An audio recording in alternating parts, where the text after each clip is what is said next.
बहन बेटियों से मेरी प्रार्थना है कि पढ़ लिख कर अपने पैरों पे खड़ा होना ज़रूरी है, ताकि दूसरों के आगे हाथ नहीं फैलाना पड़े।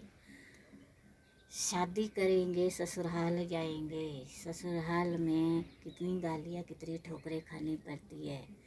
कहीं जा नहीं सकते, कुछ खरीद नहीं सकते, अपनी मर्जी से कुछ नहीं कर सकते। जब अपने पैरों पे खड़े हों तो सब कुछ कर सकते हैं, खरीद सकते हैं चीज़ें जो अपनी मर्जी की, सब कुछ खरीद सकते हैं। शादी करके कुछ नहीं मिलता, बर्बादी मिलती है। जिसने शादी की वो पछताया, जो अभी पढ़ रहा है वो पछताएगा।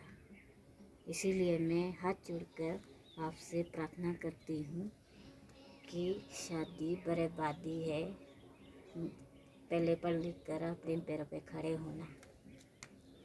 अगर शादी भी करनी हो, शादी का कोई पता नहीं है कैसा ससुराल होगा, सास ससुर होंगे, कैसे पति होगा, ना मायके में जा सकते हैं, किसी रिश्तेदारों में नहीं जा सकते हैं, घर में ही बिजी होते हैं, मरे कोई जिए इस नहीं जा सकते, कोई रोक टोक।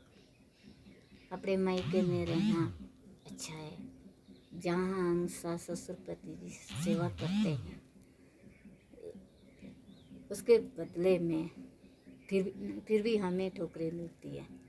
उसके बदले में फिर भी हमें गालियाँ मिलती है, कभी कभी थप्पड़ मिलते हैं, कभी बहुत ठोकरें खानी पड़ती है। काम किया तो अच्छा है, अच्छा बोलते हैं कि हाँ, काम नहीं किया तो गालियाँ मिलती है। हम सेवा करते हैं, हर काम करते हैं, हर गालियाँ सुनते हैं, छोटी छोटी बातों पे झगड़ा होता है।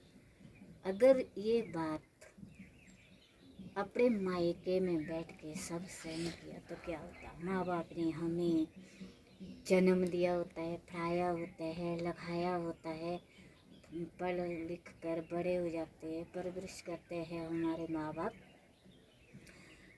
फिर भी हम ससुराल चले जाते हैं। ससुराल में क्यों जाते हैं? गालियाँ सुनने, नौकर बनने, सब कुछ।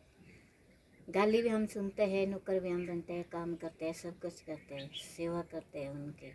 अगर हम अपने माँ बाप की घर में बैठ के सेवा करें, अपने पैर पे खड़े होकर उनकी सेवा करें, उनकी गालियाँ सुने, उसमें कोई फ़र्क नहीं पड़ता है, क्योंकि उन्होंने हमारी परवरिश की है, उन्होंने जन्म दिया है।